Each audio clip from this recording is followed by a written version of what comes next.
Ayan na nga, at andito na tayo mga kamorkadas! Luzon, Visayas, Mindanao online ang ating pambansang bunganga ng Pilipinas with her self-titled EP. Naku, minahal natin siya sa Drag Race Philippines and of course sa Slation Royale na nag-aabang na tayo this week mga kamorkada. We have our drag pop Mrs. Vinyas na lang sa Good Time to Vinyas! Morning! Hello! Buong Pilipinas! Hi! ang taas ng energy namin no Vinyas, so pasensya na talaga excited kami makasama ka. Sobra! Diba super excited kami pero grabe, home fresh naman this morning. Ayan.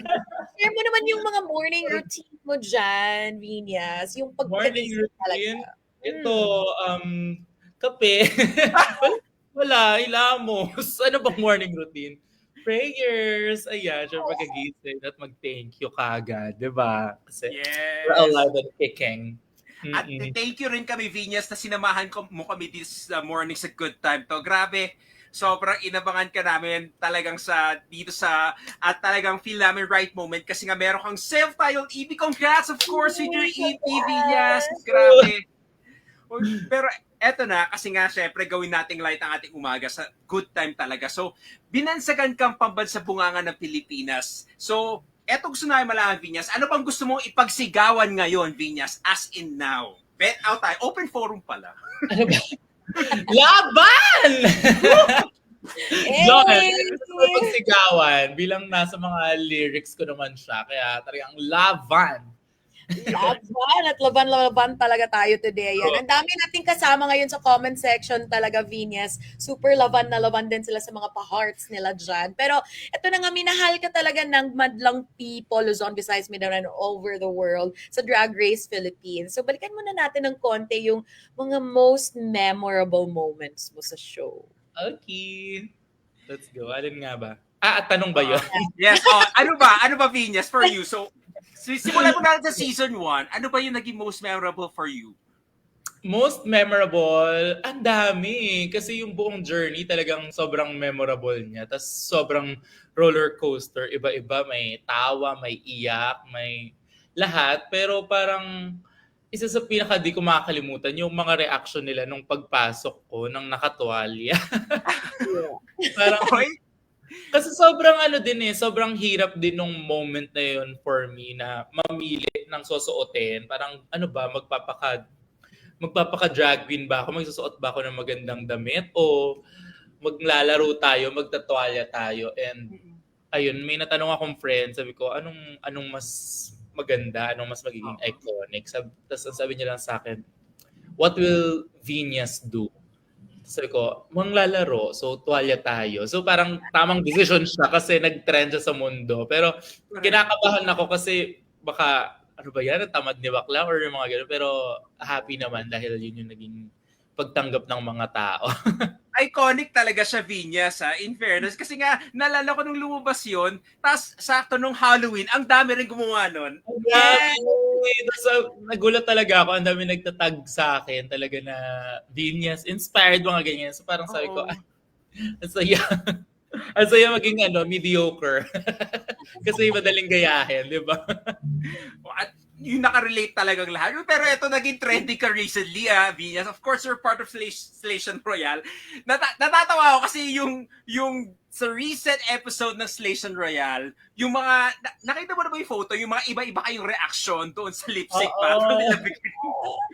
Parang, nagkataon ba yun? Kasi iba yung reaction nyo, of course, nila Kiana, iba rin yung kila Arizona, iba rin yung, of course, sa Slation si Queens, nagkataon lang po, hindi naman yun ang pag-usapan na gano'n yung magiging reaction namin. Hindi din naman namin alam na may gagawin silang gano'n.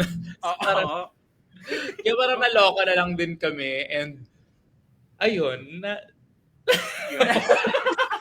Kailan may ginawa na lang yung facial reaction. Pero isa yun sa mga nakakatuwa din, no, ng mga ginagawa ng mga drag fans natin na sila na yung mismo talagang nag-i-edit. Yung, alam mo yung effort na mag-edit ng file. So, ano yung masasabi mo doon, Vinyas, with the reception ng madlang people in terms of drag? ang sarap lang sa feeling na parang yung normal na ginagawa mo naman, ng mga reaction, mga ganun-ganun mo lang, parang nakakapagbigay pala ng good vibes, ng impact sa mga tao kahit wala lang, normal ko lang siya na ginagawa. Di ba? Yung mga pinapagtagpi-tagpi ng mga videos, ng mga reels, ginagawa ng Oo, story. Ang galing. meron pala siyang effect. Kaya thank you sa mga nag-e-effort at nagbibigay ng time to do that. And ayun, sobrang helpful din sa amin ng mga quiz. Kaya mas may nakakakilala sa amin because may mga nakakapagpa-trend sa amin sa TikTok sa mga trending ako sa TikTok, anong ginawa ko? Yung mga ganun. Yung paggising mo, ang dami mo ng notification, yun ba Oo, yun? may messages na. Oo. Ayan, nanonood si Julia, isa yan sa mga nagpapatrend sa amin lagi sa OMG. Twitter. So, thank Paano you ba sa naman mga hindi effort nyo. Yes, paano ba naman hindi mag-trend yung mga misis natin from US pa talaga? Oo nga yan. Si Trisha Blanco nandito. Sabi ni Julia Palaviñas, and welcome, Kimi. Sabi niya dito sa ating comment section. Uy, pero ito na, Viñas, kasi syempre nakilala ka namin as Venus Deluxe. Pero sino ba si Venus Deluxe sa likod naman ng camera?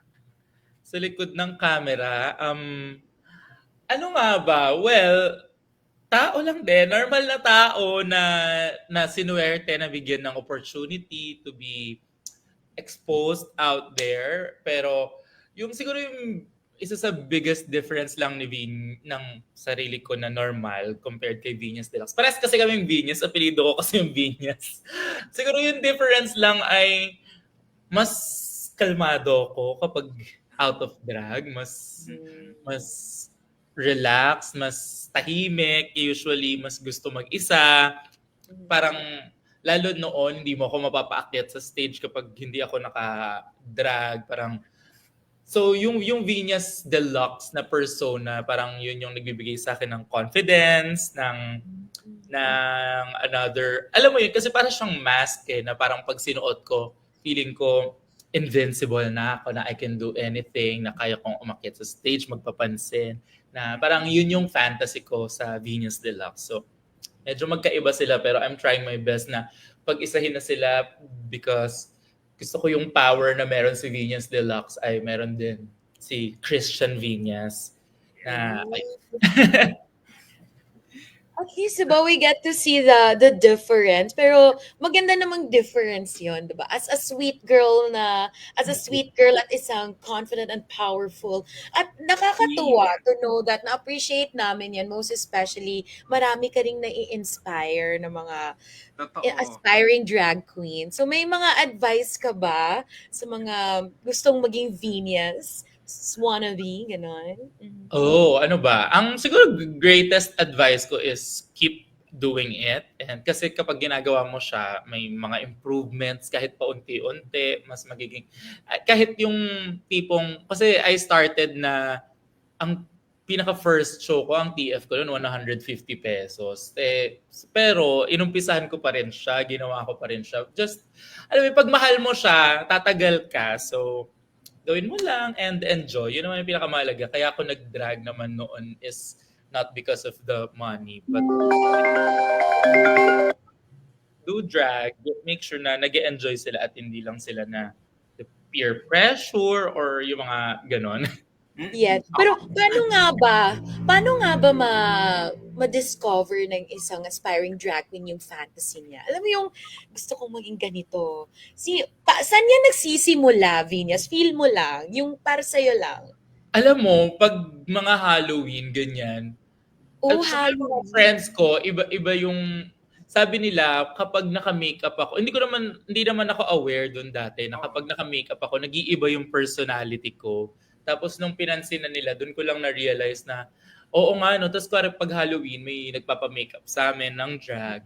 Kapag once na nakita mo yung sarili mo na ibang tao ka na mas mukha kang confident, parang nag-iiba din yung personality mo. So, they just have to try doing it and yung drag na mismo yung maglalabas ng tunay na sila. Kasi yun yung wala nang hindrance. So kung masama ugali mo, lalong sasama ugali mo in drag. Kung mabait, siguro, like, ganun siya. Ang ganda ng sinabi ni Venus na ang drag ang magpapalabas ng tunay na ugali mo. Yes! Yan.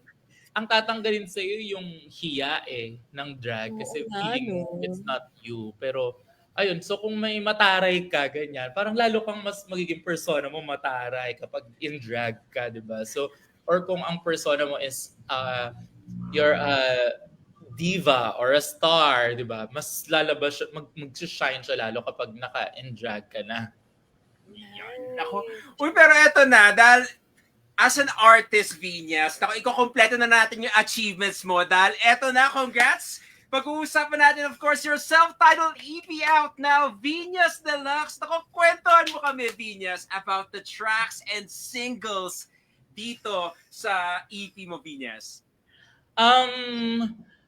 Ayun. So mga more than a year na namin to tinatrabaho ng ABS-CBN Star Music, and tinulungan ako ng mga best of the best sa industry na mabuo ito nila Sir Jonathan Manalo, Sir Kiko, Sir Roxy, and Moves, and ayan, so sobrang daming nagtulong-tulong na brilliant minds. Tas mga poste talaga sa industry para mabuo to. Kaya I'm so grateful na imagine niyo yun, sa akin siya pinagkaloob. So thank you po. And ngayon magkakaroon pa ng music videos. Wow! Na makita ito ng mga tao, and ang ganda-ganda. So parang I'm so blessed and honored, and na lalo nung first time naming pakinggan yung buong EP sa office ng ABS-CBN. Tapos after pakinggan yun, nung pinlay na yung Bakit Nga Ba Minamahal Kita, nagpalakpakan yung mga boses. So parang sabi ko, totoo ba to? May nakaka-appreciate nung boses ko and may nagbibigay ng value sa akin. Normal na drag queen lang naman ako noon, and ayun, so super happy. Deserve yan naman syempre. Yes. At talaga namang minahal ng mga misis natin dyan na naglalaro. At Correct. dahil dyan naman binansagan, diba? As the Oo. drug pop misis. Uy, pero ito, share pala natin, MJ. Kasi alam mo ba, Vinyas, kasi speaking of sa mga tumulong sa'yo with this EP, kasi nung last March, nakasama namin dito sa Good Time to the company, na-share rin ni Miss Sweet, na naging coach mo. Sabi niya nga, kasi naging coach mo. Apo, hanggang ngayon siya pa rin ang vocal coach ko for the past 3 years na. And sobrang laking help sa akin talaga yung Teacher Sweet. Napaka-sweet niya. Napaka-sweet niya. Isa siyang mother sa akin. At ayan, bago ako mag-record ng mga songs na to, talagang kinoconsult ko sa kanya, pinagpa-practice namin, and ayan na siya. Ito na Saan ka nga. ba medyo na-challenge talaga sa process? Oo. Saan ako na-challenge? Noong mga umpisang recording namin, nung parang hindi pa ako prepared mentally na, oh my God, ito na to. Siguro parang hindi ko alam kung anong gagawin. Tapos, kailangan i-give up ko ng kaunti yung pag-show ng gabi at may alak at magsisigawan at bonding kasi kailangan mag-reserve ng boses for the recordings, and worth it lahat nung mga sinacrifice. Kailangan mag-training, kailangan yung mga ganon. Pero isa sa pinaka-challenging talaga yung Bakit Ba Minamahal Kita na ballad kasi sa first time. Tapos sabi lang sa akin ni Sir Jonathan, kaya mo yan, sige, same key tayo ni Angeline Quinto. Siguro, paano po yun? Lalaki po ako. Tapos up until nung same day na halos, parang sabi ko, Sir, pwede po ba nating ibaba kahit isa lang? Ganyan. Sabi niya, okay, half lang, ganyan.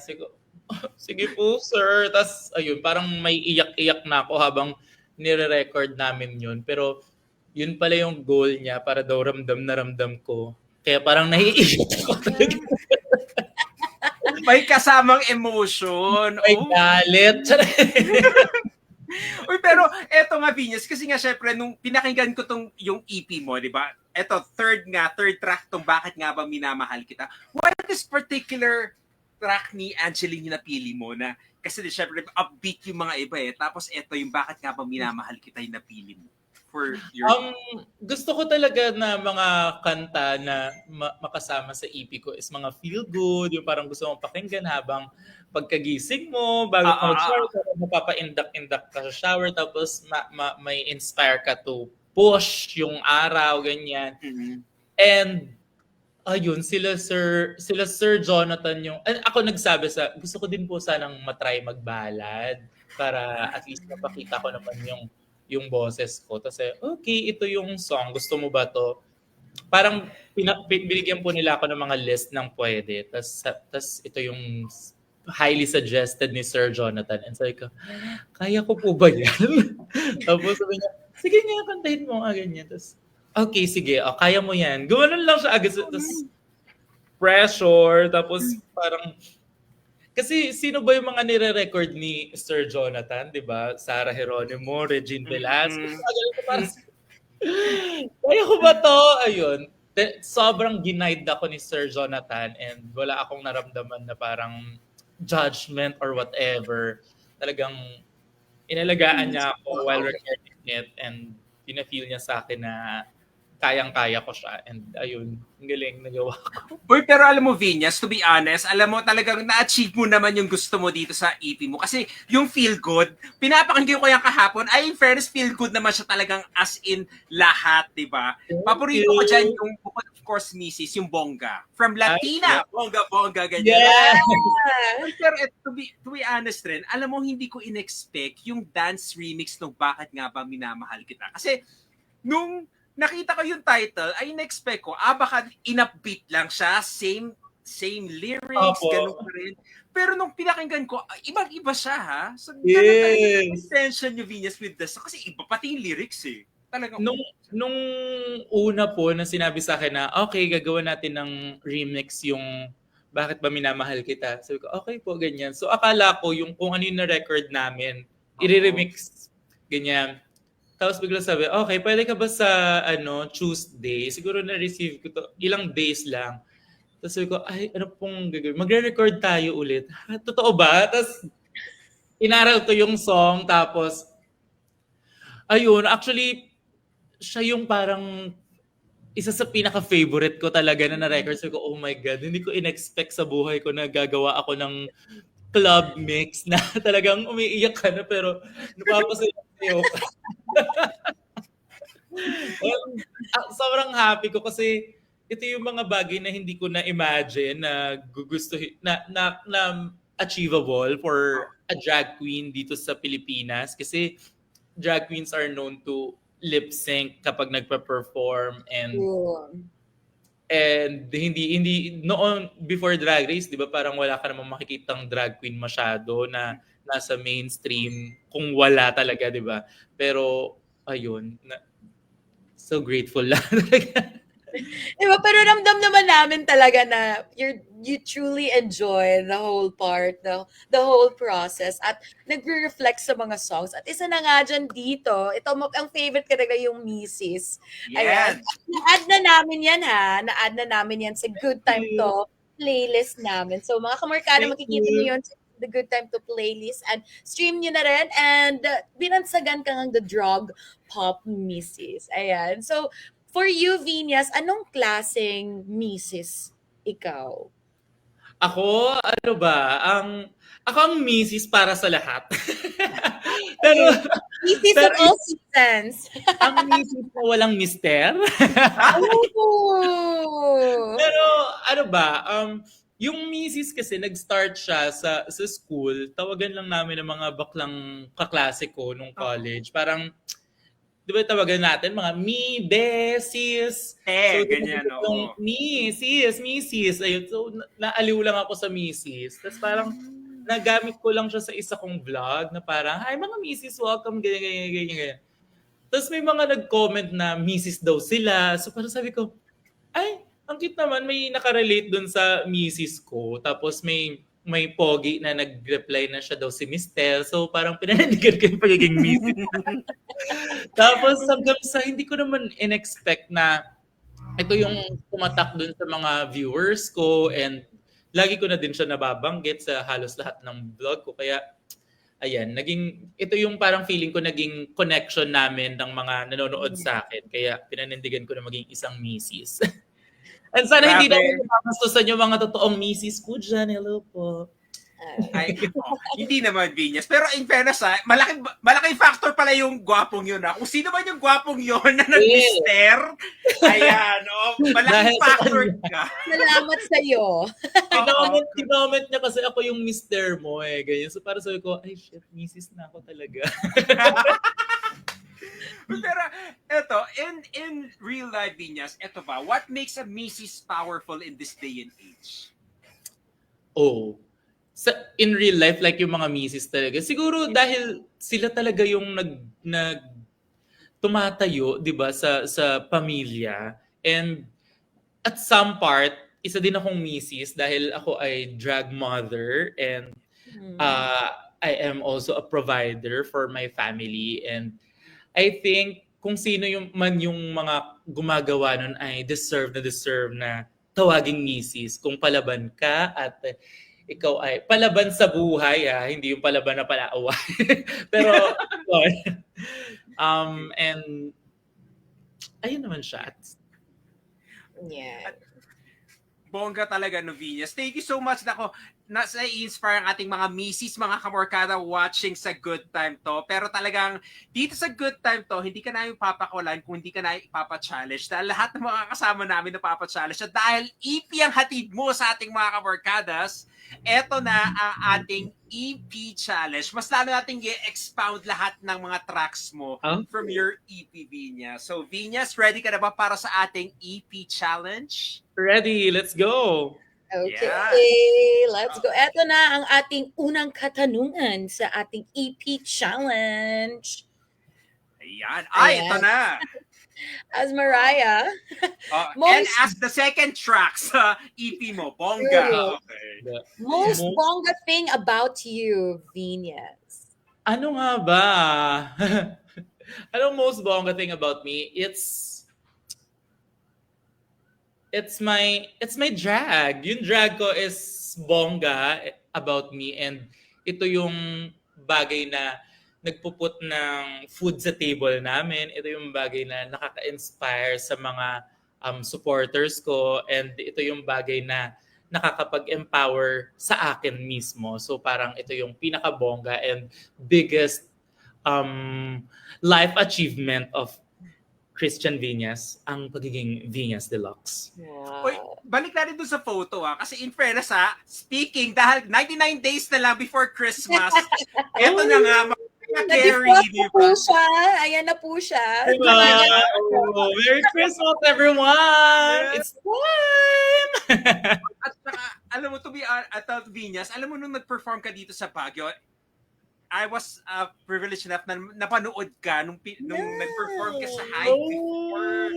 Yung We Belong Together and grabe. Pero ito na, dahil Christmas na nga, 99 days to go before Christmas. Ikaw ba, Vinyas, ano bang wish mo this Christmas? Ang wish ko this Christmas ay, ano nga ba? Ang lagi ko namang wish lang ay peace of mind, as always, kasi kapag meron akong peace of mind, I can like share good vibes and positivity sa mga tao. So gusto ko lang, alam mo yun, yung the pressure ng industry, ng madaming bagay, parang lagi ko lang pinag-pray na sana ma-enjoy ko itong ride and ayun, makapag-inspire pa rin sa mga tao kahit madaming yung mga nangyayari. Yes, oo. Huwag ka mag-alala, talagang nagte-testify na talagang mga comments ng ating mga kamorka na talagang nakaka-inspire ka sa kanila. Eto, sina Christian Jill, sina Kayleen, kasama pa rin natin sa ating comment section. Thank you so much mga kamorkada. Going back sa EP Challenge, eto naman for our next question. Eto na ang ating next question. Qualities ng boy na mapapa-oh boy ka. Okay, from your first single oh boy sa EP mo. Top 3 qualities. Top 3 qualities. Dapat top 3 ko. Okay. Okay. Noted. Ano ba? Mabait. Siyempre. ano pa ba? Yung ipapa-feel sa akin na I am worth it. Ayan. Ay! Yes! Ano pa ba? Ano pa nga bang mga nagustuhan ko sa kanya? Charay! Meron pa kang tinutukoy. Meron pala sa isip. Meron pala. And last, Ano pa ba? Malaki ang puso. Oo, Yan! Big-hearted. Okay. Kaya sa ating mga kamorkada, thank you so much. And ako, eto na. Para naman sa ating last question, bigay mo na MJ sa ating EP challenge. eto na nga, sa EP Challenge, bakit nga ba minahal mo siya? Ah! Hindi ko alam. Hindi ko alam. Nagmahal lang ako. Ano ba yung Hindi mo naman pinaplano ang magmahal, kusa siyang dumadating, and makikita mo dun sa kanta ko din, di ba? Takang-taka din talaga ang ating writer na si Sir Jonathan kung bakit niya minamahal yung tao kahit ang dami nang ginagawa nung mga bagay na hindi naman kamahal-mahal. Pero ganoon yung pagmamahal, di ba? Love is blind talaga. Hindi mo masabi kung kailan siya darating. Yeah. Pero ano yung mga gesture na for you na non-negotiable talaga na nagpapasoft talaga sa isang vinyas? Kapag good values talaga, yung kapag nakita ko na pag nakita ko na mabait sila sa tao na hindi naman nila kailangan maging mabait. For example, pag sa akin, for sure, magpapakitang gila sila. Pero kunwari kumain kami sa restaurant, ganyan, tapos mataray siya sa mga magsiserve sa amin ng food, yung mga ganun. So parang ano ko lang, parang, ay, bakit siya ganun? Ganun siya. So kapag mabait siya sa mga taong hindi naman niya kailangan maging mabait, that's a very, very good quality for me. Yeah, gets namin yun. True naman din. Relate naman tayo dyan. Hinahanap talaga natin yan. Minamahal talaga natin yung mga taong ganyan. Yeah. So, pack na pack talaga yung pa-challenge natin dahil... Congrats, Vinyas! Nalagpasan mo, di ba? At gusto mo yun, lahat ng mga tracks mo, ginawa naming tanong. Okay. Diba? Oo, at nakakaloka kasi puro about love life. Hindi pa ako nagkaka-love life. Parang kailangan i-manifest natin yan. Alam mo, lahat ng mga sinasabi dito, Vinyas, nagkakatotoo. Kadalasan sa mga nakakausap namin. So, alam na, Vinyas. This year na ba? This year na ba ang plan? Uy! Sana, tignan natin. Alright. So, syempre, madami tayong kasama ngayon all over the world. Sa Luzon, Visayas, Mindanao. Yan, may nakita ako na misis natin from Cebu. Dagan kaayong salamat. Syempre, mga Bisaya po. So, Vinyas, please invite our kamarkadas madlang people to stream your tracks of your EP. Go! Hi mga Missy! So available na po ang aking mga songs, ang aking EP, Extended Play. Ayan, nasa lahat na po yun ng streaming platforms. And soon mga Missy, magkakaroon tayo ng mga music videos. So, mas po kasi na-shoot na namin siya. Inaantay na lang ng kaunti. And sana i-support niyo po. See you all soon. Wow. Uy, pasabog yan. Kasi yung misis pala, pasabog na. Kasi syempre, nandun sila Popstar Bench and of course, Precious, di ba? Nag-cameo sila sa umpisa. So, aabangan namin yung mga music video para mga susunod niya. So, eto na rin. Para sa ating mga kamorkara watching, mga where to follow you para mas updated kami sa Sokmed accounts mo, Vinyas. And of course, eto, mga upcoming events na rin. And you could also promote Slation Royale kasi nga syempre, mag-episode on this week, di ba? Go. Oh my God. Umpisa na muna natin sa Slation Royale. It's our episode 6, mga misis. And ayan, 4 episodes left na lang. Ang bilis sa mga pangyayari. Tapos, i-support nyo po kasi sobrang pinaghirapan to ng lahat. No? From the writers, to the producers, to the queens, to the designers. So madaming utak ang nagtulong-tulong para ma-mount itong napakagandang palabas na ito. Kaya please support it. Huwag niyo pong i-bash kasi masakit. Tapos, may viewing party kami every Wednesday sa Rampa Drag Club. Ayan, doon po kami nagpa-perform ni Brigading and the Precious. And may mga special guests kami. Every Wednesday, 7 p.m. po yan. Sabay-sabay tayo manonood ng Slation. Sabay-sabay natin makikita ang mga reaksyon ng mga tao, kung deserve ba ng umuwi, kung deserve ba ng mga nag-top. And ayan, you can follow me dito po, Vinyas Deluxe lamang po ang aking lahat ng social media, Vinyas Deluxe. And andyan po ina-announce ko yung mga shows, upcoming shows. So see you! Yan, exciting. At syempre, baka may gusto kang pasalamatan or i-shout out right now. Yan. Thank you so much, institusyon. Oh my God, yun yung pangalan ng aking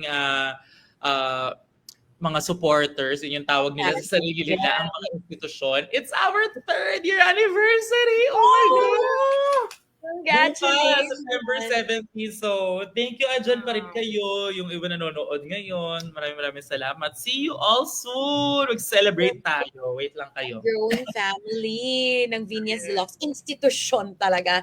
Yan. So, thank you so much, Vinyas. Talagang nag-enjoy kami sa morning namin. At syempre, Correct. yung show namin is tinatawag na Good Time to. So, for you, Vinyas Deluxe, what is good time? Ang good time for me ay, ano ba? Kalmado na walang iniisip kapag nakaharap ka sa kung saan man. Yung ang sarap lang tumulala. Alam mo yung feeling na yun. Nakalmado, nakatulala ka lang sa beach or sa bundok. Ayan, yun yung pinaka-good time for me with your closest friends or kung sino man. Yung peace of mind talaga, no, Vinyas, Peace no? of mind. Yan. Naku, Vinyas, thank you so much. Balik ka anytime sa good time to. It's our... Thank Grabe. you. Maraming salamat for Member. joining us. Guys, streaming na po. Hindi lang po yung misis, lahat po ng tracks from sa EP ni Vinyas. Bonggang-bongga, feel good ka talaga from Oh Boy, Bongga, Bakit Nga Ba Minamahal Kita, Mrs. And the dance remix sa Bakit Ba Minamahal Kita. Once again, Vinyas Deluxe, a good time to. Thank you so much, Vinyas Vinyas. Thank you. Miss Bianca, Bye-bye. thank you so much.